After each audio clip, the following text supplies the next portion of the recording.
ఆంధ్రప్రదేశ్ రాష్ట్రంలో జరిగినటువంటి 2 అరెస్టులు ఇప్పుడు రాష్ట్ర వ్యాప్తంగా కూడా చర్చనీయాంశం అవుతున్నటువంటి పరిస్థితి. అయితే ఈ 2 కేసుల్లోనూ ఇటు జగన్మోహన్ రెడ్డి గారి పేరే వినిపిస్తోంది. ఇక ముఖ్యంగా ఒక వ్యక్తి స్వయంగా బాధ్యతాయుతమైన పోస్టులో ఉండి అప్పుడు ప్రభుత్వానికి కొమ్ము కాశాడు అన్న ఆరోపణలతో ఆయన అరెస్ట్ చేస్తే, మరొక కేసులో స్వయానా ప్రభుత్వం ఇన్వాల్వ్ అయ్యి ప్రజల ప్రాణాలను హరించేలా లక్షల కోట్ల స్కామ్ చేసింది అంటూ మద్యం స్కామ్లో ఇంకొక వ్యక్తిని అరెస్ట్ చేయడం కూడా చూస్తుంటే అసలు రాష్ట్ర ప్రజలందరూ కూడా ఆశ్చర్యపోతున్నటువంటి పరిస్థితి. ముఖ్యంగా మరి ఈ కేసుల్లో ఏ విధంగా ముందుకెళ్లే అవకాశం ఉంది, ఎలాంటి సెక్షన్స్ వీళ్ళపై ఉండబోతున్నాయి అన్న విషయాన్ని ఈరోజు చర్చిద్దాం. మనతో పాటు పార్టిసిపేట్ చేసేందుకు స్టూడియోలో ఉన్నారు ప్రముఖ ఆర్థిక, రాజకీయ, సామాజిక విశ్లేషకులు మధుసూదన్ రెడ్డి గారు. నమస్కారం సార్. నమస్కారం. అయితే సార్, పిఎస్ఆర్ ఆంజనేయులు గారిని ఈరోజు జడ్జి ముందు ప్రవేశపెట్టిన నేపథ్యంలో నేను ఏ తప్పు చేయలేదు, అసలు ఈ కేసుతో నాకు ఎలాంటి సంబంధం లేదు అంటున్నారు. కానీ ఆయన రిమాండ్ రిపోర్ట్లో చాలా వరకు ఆధారాలతో సహా సమర్పించడం జరిగింది అంటున్నారు. ముఖ్యంగా ఆయన ఫోన్ కాల్ డేటా కావచ్చు, ఆయన ముంబై పోలీసులతో ఫోన్లో మాట్లాడింది కావచ్చు, కాంతిరాణ టాటా విశాల్ గున్నితో మాట్లాడింది, అండ్ ముఖ్యంగా ఎవరైతే కుక్కల విద్యాసాగర్ ఉన్నారో ఆయన ఇచ్చిన రిపోర్ట్ కూడా తప్పుడు రిపోర్ట్ అని చెప్పి రిమాండ్ రిపోర్ట్లో అధికారులు మెన్షన్ చేశారంటున్నారు. సో పక్కా ఫిక్స్ అయినట్టే ఇక్కడ పిఎస్ఆర్ ఆంజనేయులు గారు తెలుస్తోంది. సో కానీ ఆయన ఫేస్లో నేను చూస్తే ఎలాంటి పశ్చాత్తాపం లేవు. ఎలాంటి శిక్షలు ఈయనకి పడే అవకాశం ఉంటుందంటారు? అంటే ఆయన డేర్ ఏంటి, నన్ను వీళ్ళెవరు ఏం చేయలేరు బయటకు వస్తా అనుకొని ఆయన ఆ విధంగా డేర్గా ఉన్నారనుకోవచ్చా? అసలు ఈ కేసులో ఏ సెక్షన్స్ ఆయన పైన అమలు అయ్యే అవకాశం ఉంటుందంటారు? ఇప్పుడు ఒకటమ్మా, చింత చచ్చినా పులుపు చావలేదని ఒక సామెత ఉంది. ఐపీఎస్ ఆఫీసర్ అయితే ఉడుకు ముద్దు.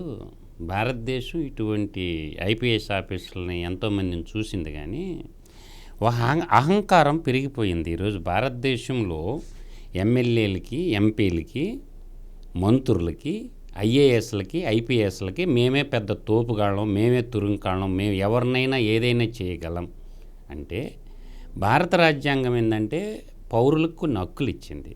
ఈక్వల్ జస్టిస్ అని, అందరి చట్టం ముందు అందరే సమానం అనేది ఇచ్చిందనమాట. నువ్వు ఐపీఎస్ అయితే నీ మాన్యువల్ ప్రకారం నీ పని నువ్వు చేసుకోపోవాలి. దొంగ కేసులు పెట్టమని, సెటిల్మెంట్లు చేయమని.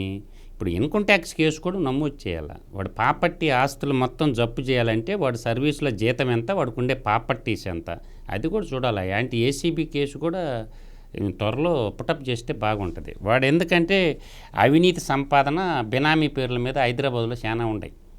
కాబట్టి ఏసీబీ కూడా వాడు ఉద్యోగంలో ఉన్నప్పుడు అవినీతి సంపాదన చేసి 100,000 కోట్లకు పడగలెత్తున్నాడు. వాడు ప్రాపర్టీస్ ఎక్కడెక్కడ ఉన్నాయి, వాడు జీతంతోనే బతికాడా, లేదా అవినీతి చేసి ఎన్ని వేల కోట్లు సంపాదించాడు. అసలు బొంబాయిలో ఉండే అమ్మాయికి వీరికి ఏం పని? యాడో బొంబాయిలో కేసు పెట్టుకొని ఉంటే ఒక పారిశ్రామికవేత్తని సాటిస్ఫైడ్ చేయడం కోసం ఎందుకు ఇన్వాల్వ్ అయ్యాడు? అందువల్ల దుర్మార్గంగా 42 రోజులు జైల్లో పెట్టి చిత్రహింసలు చేసింది కూడా కాకుండా, మానవ మృగంలో కాకి చొక్కా వేసుకున్నటువంటి కోర మృగం అని చెప్పగలను నేను. కాకి చొక్కా దొడుక్కున్న కోర మృగం అంటే వాడు ఎక్కువ సివిల్ డ్రెస్లోనే ఉంటాడు. కాకి చొక్కా మీద ఎప్పుడు తక్కువ వాడు పనిచేసింది. ఎప్పుడు సివిల్ డ్రెస్లో పెద్ద పుడింగిలాగా ఉండేవాడు అనమాట. ఇప్పుడు పులుసు నీళ్లు గారిపోయినాయి. అందువల్ల వీళ్ళ కాడికి తీవ్రవాదులు మేలు, వచ్చి కాల్ చేస్తారు, అయిపోద్ది, ఒక క్షణంలో ప్రాణం పోద్ది. కానీ నిత్యం నరకం చూపించేటటువంటి డెకాయిట్ అనమాట. అందువల్ల ఇది ఆషామాషి వ్యవహారం కాదు. వాడు బెయిల్కి కూడా అప్లై చేయలేదంటే వాడు ఎంత అహంకారం అనేది అర్థమైపోద్ది. ఇప్పుడు విశాల్ గున్ని కానీ, కాంతిరాణ టాటా కానీ వాళ్ళందరూ బెయిల్కి అప్లై చేసుకున్నారు. బెయిల్కి అప్లై చేసుకుంటే కోర్టు వాళ్ళకి బెయిల్ కూడా ఇచ్చింది.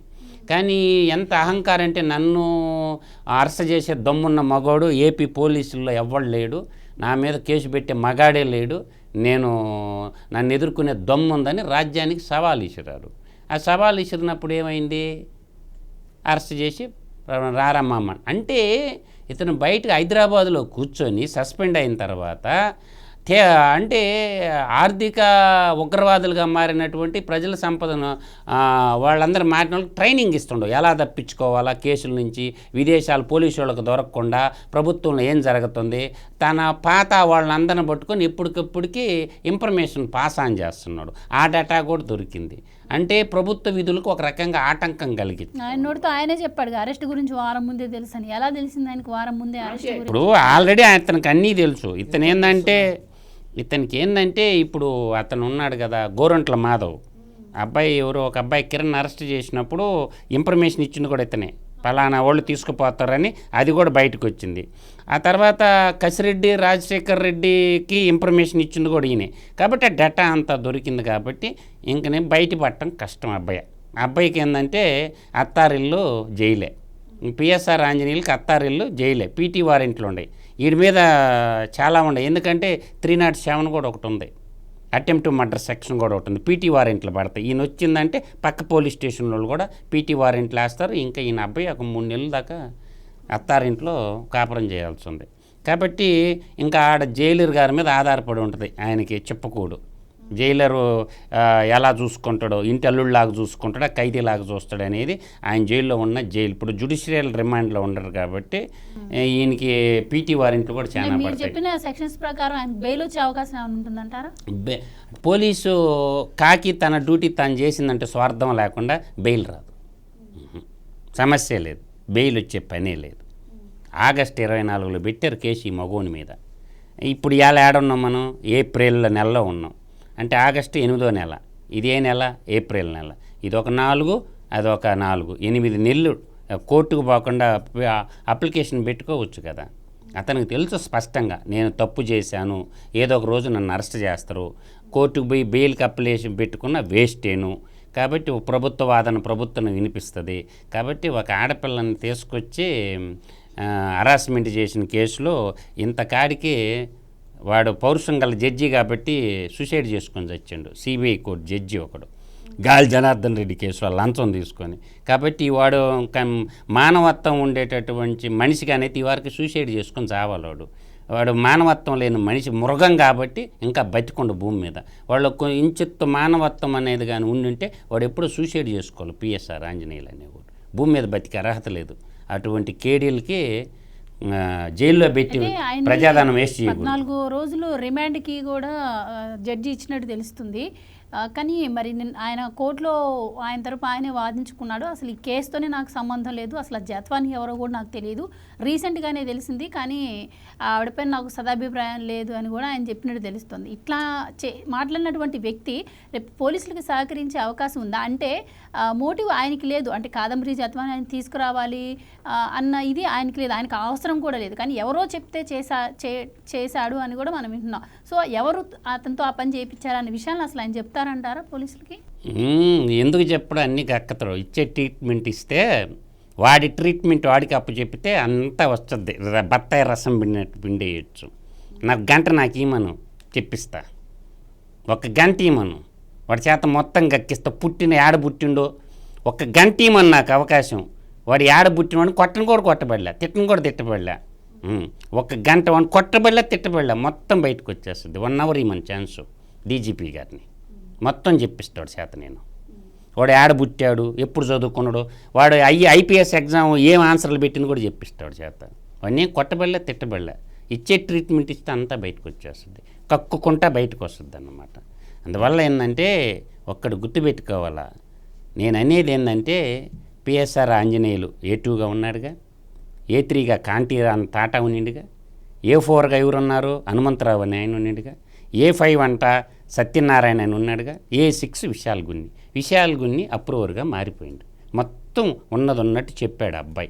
ఐపీఎస్ ఆఫీసర్ అయినా సార్ మాకేం తెలీదు, మా పై ఆఫీసర్లు చెప్పినట్టు మేము డ్యూటీ చేశాము, కాబట్టి తప్పని తెలియదా అని అంటే తప్పు అయిపోయింది సార్, వాళ్ళు చెప్పబట్టి చేశాము, నాకు ట్రాన్స్ఫర్ ఒక్క పని చేసి పొమ్మన్నాడు.